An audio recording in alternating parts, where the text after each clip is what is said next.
Subscribe now and press the bell icon. Never miss. नाज़रीन मां आहियां कुर्बान बलोच। नाज़रीन चवंदा त हिकिड़ो सिंधी में हिकिड़ी पुराणी चवणी आहे त खोड़ी खे घुमरो। असां यकी मुसलसल जी जॾहिं खां ही वबा वारी सूरत हाल आहे वफ़ाक़ी हुकूमत जे फ़ैसिलनि ते उन जे अमलनि ते ॻाल्हाईंदा रहिया आहियूं ऐं सिर्फ़ु असां कोन पिया ॻाल्हायूं, सॼी जग जहान दुनिया उन ते ॻाल्हाए पई, माना पाकिस्तान सॼी सोसाइटी उन ते ॻाल्हाए पई। इमरान ख़ान जा पंहिंजा माण्हू, पार्टी जा माण्हू, उन जा पोइलॻ, उन जे नज़रे सां हलंदड़ माण्हू ऐं उन जा हिमायती बि उन ते ॻाल्हाईंदा रहिया आहिनि। ऐं वज़ीर अज़म न फ़क़ति वज़ीर अज़म इमरान ख़ान पर उन जे जेका ॿिया बि जेके साथी आहिनि उन्हनि जी हालत बि उन शेर वांगुरु आहे त हमेशह देरि कर देता हूं। वज़ीर अज़म त फ़ैसिलनि में देरि करे ई करे पियो, पर घटि सदर बि नाहे कई। सॼी दुनिया में जॾहिं खां ही वबा फैली आहे, मज़हबी इबादत गाहूं बंदि कयूं वियूं ऐं उनजो सबबु इहो हो त माण्हुनि खे आइसोलेट रखियो वञे, माण्हुनि खे हिक ॿिए खां परे रखियो वञे जीअं इहा वबा फैलिजे न। ॿियो त ठहियो जंहिंजा असां मुस्लमान जंहिंजा पैरोकार आहिनि, काबतुल्ला शरीफ़, मदीना मुनव्वरा, हुज़ूर पाक जी मज़ार ऐं उन सां गॾोगॾु दुनिया जी ॿियनि जेके बि मज़हबी इबादत गाहूं उन्हनि खे बंदि कयो वियो ऐं उनजो सबबु इहो हो त इंसानी जाननि खे बचायो वञे। छो त इंसानी उत्तम आहे, इंसानी क़ीमती आहे, बाक़ी शयूं जेकी आहिनि उहे इंसान जे दमख़म सां आहिनि, पर असां वटि इहा शइ न पई थिए। वज़ीर अज़म फ़ैसिला करण में देरि पियो करे, उनजो सबबु इहो आहे त उन जूं जेके उन सां इन जी जमायतियूं हुकूमतूं, सूबाई हुकूमतूं, उहे बि उनजे पैरोकारी कनि पियूं, पर हाणे उहो मामिलो बि तक़रीबन ख़तमु थींदो पियो वञे। बलूचिस्तान हुकूमत तक़रीबन ऑलमोस्ट कोरोना जे हवाले सां जेका बि फ़ैसिला करे पई उहा सिंध हुकूमत खे गाइडलाइन तो रखी करे पई। माना शहरनि खे महदूद करणु, कारोबारी मर्कज़ बंदि करणु, उन्हनि खे आइसोलेट करणु ऐं हाणे सिंध हुकूमत कल्ह खां जॾहिं मस्जिदनि में वॾे पैमाने ते जेके जुमे निमाज़ आहे या जेको बाजमात निमाज़ आहे उन्हनि खे महदूद करण जो फ़ैसिलो कयो त फौरी तौर ते बलूचिस्तान हुकूमत बि अहिड़ो फ़ैसिलो कयो। पर सदर पाकिस्तान डॉक्टर आरिफ अलवी साहब कल्ह मज़हबी जमातनि, मज़हबी अॻवाननि सां हिकिड़ो इजलास कयो, पर उहो इजलास तक़रीबन ईअं बिना नतीजे रहियो जीअं वज़ीर अज़म इमरान ख़ान जा इजलास बिना नतीजे रहनि पिया। इहो छो पियो थिए? ॻाल्हि माना ख़ौफ़ आहे हुक्मरान तबिके खे, उन जी क़यादत खे, फ़ैसिला कंदड़ क़ुवतनि खे, न त इहे थींदो कोन्हे रहियो। छो त इमरान ख़ान जेके बि अॻु में माज़ी में जॾहिं अपोज़िशन में हो, जेके बि फ़ैसिला कंदो हो उहे ग़लति या सही उन ते अटल बीहंदो हो, फौरी फ़ैसिला कंदो हो ऐं उन ते अमल कराईंदो हो, अमल कंदो हो, जंहिंजो भली मुल्क खे नुक़सानु थिए, अवाम खे नुक़सानु थिए। 2014 वारो उनजो धरणो उहो सभिनी खे अखियुनि आॾो आहे। उन खां पोइ यूटिलिटी बिल जमो न कराइणु, हुकूमत खे टैक्स न ॾियणु जहिड़ा ऐलान करणु, इहे इमरान ख़ान जा फ़ैसिला हुया जेके यकीनी तौर ते अवाम जे मफ़ाद में न हुआ, पर हुनजी जमात जो फ़ैसिलो हो या हुनजो फ़ैसिलो हू हुन ते अटल बीहंदो रहियो ऐं उनजी क़यादत, उनजा अॻवान उनजो साथ ॾींदा रहिया। पर हाणे ई न पियो थिए। हाणे न फ़क़ति वज़ीर अज़म इमरान ख़ान फ़ैसिलनि में कोताही करे पियो, पर सदर पाकिस्तान कल्ह जेको आलमनि सां जेका कॉन्फ्रेंस कई उन में बि हू को फ़ैसिलो न करे सघियो त जुमे जे ॾींहं ते बाजमात निमाज़ूं थियनि न थियनि, इस्लामाबाद जहिड़े गादी जे शहर में उन जे जमात जे सूबाई हुकूमतनि में उन बाबति को फ़ैसिलो न थियो। उनजो नतीजो निकितो त अॼु इस्लामाबाद में मक़ामी इंतिज़ामिया खे जॾहिं जुमे जी निमाज़ थियण जो मरहलो आयो, हुननि खे माण्हुनि खे मिनथूं करणियूं पियूं। फौरी तौर ते निमाज़ खां कुझु कलाक अॻु में इंतिज़ामिया खे नोटिफिकेशन जारी करणो पियो। औकाफ़ खाते तरफ़ां, पंजाब तरफ़ां हिकिड़ो नोटिफिकेशन जारी कयो वियो जंहिंमें माण्हुनि खे इहा रिक्वेस्ट कई वई, दरख़्वास्त कई वई त हू बाजमात मस्जिद में निमाज़ न पढ़नि, महदूद उन खे रखनि, पंहिंजे घरनि में इबादत कनि ऐं उनजो नतीजो निकितो त इंतिज़ामिया खे तमामु घणी ॾुखियाई महसूसु थी।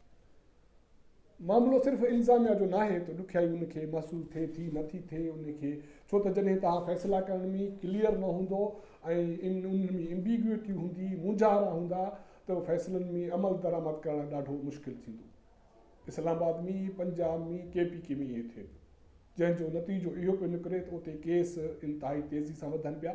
पहिरियां केसनि जी वाद जी शुरूआति सिंध खां थी हुई, इंतिहाई हिकिड़ो ख़तरो महसूसु कयो पियो वियो, पर सिंध हुकूमत सां 100 इख़्तिलाफ़ रखण जे बावजूदि उन जेके हिन वबा जे हवाले सां फ़ैसिला कया, उनजे तदारुक जे हवाले सां फ़ैसिला कया, उहे लॻे थो त कारगर साबित थियनि पिया।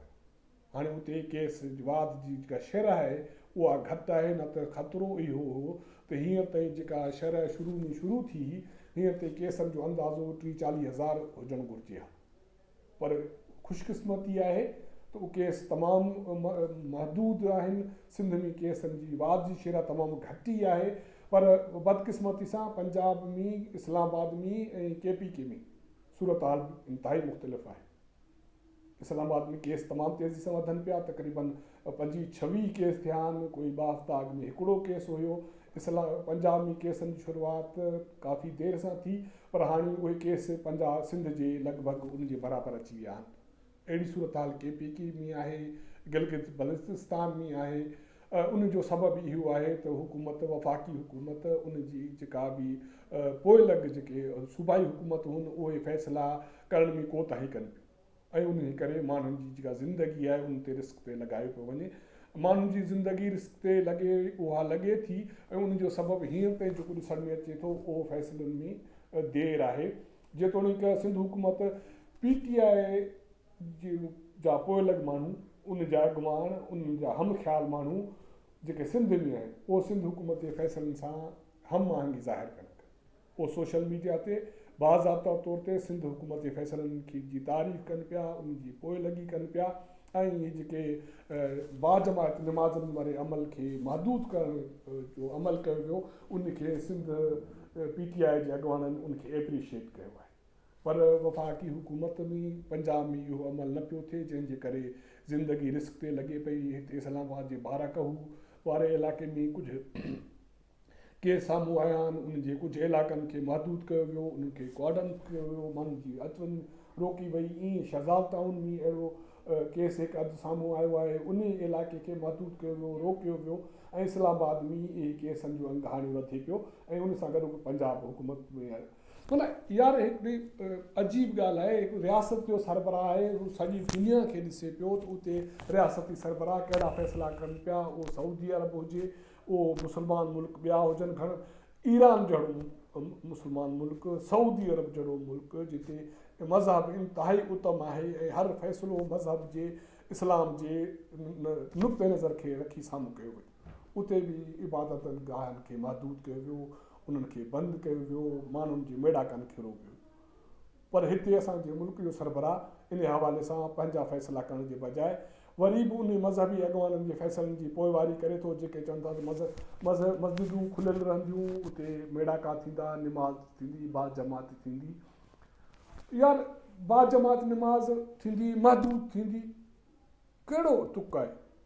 या त बाजमात थींदी माना वॾे अंग में माण्हू गॾु थींदा, निमाज़ थींदी, या त महदूद थींदी त माना या उनजो उते जो जेको मस्जिद जो पेश इमाम आहे, उनजो हिकु बार जेके बि उनजा उते रहंदड़ माण्हू आहिनि उहे निमाज़ पढ़नि, बाक़ी माण्हू घरनि ते पढ़नि। हिकिड़ी गाइडलाइन ते ॾियो न, हिकिड़ी लाइन ते खिचियो न त बाबा ही लाइन आहे। हिते का लाइन कोन्हे, मस्जिद बंदि बि कोन कंदासीं, जमात में निमाज़ बि थींदी, मस्जिदूं खुलियल हूंदियूं, माण्हू मुहतात रहनि, माण्हू मस्जिद में न वञनि, 50 साल खां मथे ॼमार वारा मस्जिद में न वञनि, ॿार न वञनि, बीमार न वञनि, बाक़ी वेंदा त कीअं ख़बर पवंदी जंहिंमें जेकॾहिं को मुतासिर माण्हू आहे उहो उनजो केस ट्रांसमिट कीअं छो न थींदो, कीअं न थींदो। इहो ई सबबु आहे त सिंध हुकूमत जेके फौरी फ़ैसिला कया, उनजे करे उते केसनि जी जेका वाद वारी शरह आहे उहा रुकिजे पई, उहा घटिजे पई। तंहिं करे वफ़ाक़ी हुकूमत खे, पंजाब हुकूमत खे माण्हुनि जी ज़िंदगी खे रिस्क लॻाइण जे बजाए फौरी तौर ते हिकिड़ी क्लियर कट में फ़ैसिलो करणो पवंदो, हिकिड़ी लाइन खणणी पवंदी। ॾुखियाई सभिनि खे थिए थी, पोइ मज़हबी हवाले सां फ़ैसिला करण जे हवाले सां हुजे या ज़िंदगी खे महदूद करण जे हवाले सां हुजे। जेकॾहिं तव्हां फ़ैसिलो कयो, हफ़्तो थियो आहे, अक्सरत आबादी माण्हुनि जी घरनि में महदूद आहे ऐं सॼो ॾींहुं माण्हू घरनि में रहनि था, भाॼी भुती खाइण पीअण महदूद आहे, बहरहाल बाक़ी माण्हुनि उनखे एडॉप्ट कयो, माण्हू एडॉप्ट कनि पिया, माण्हुनि खे आस्ते आस्ते तव्हांखे एडॉप्ट कराइणो पवंदो, पर इन सूरत में थींदो जॾहिं तव्हां हिकिड़ी लाइन क्लियर थींदो।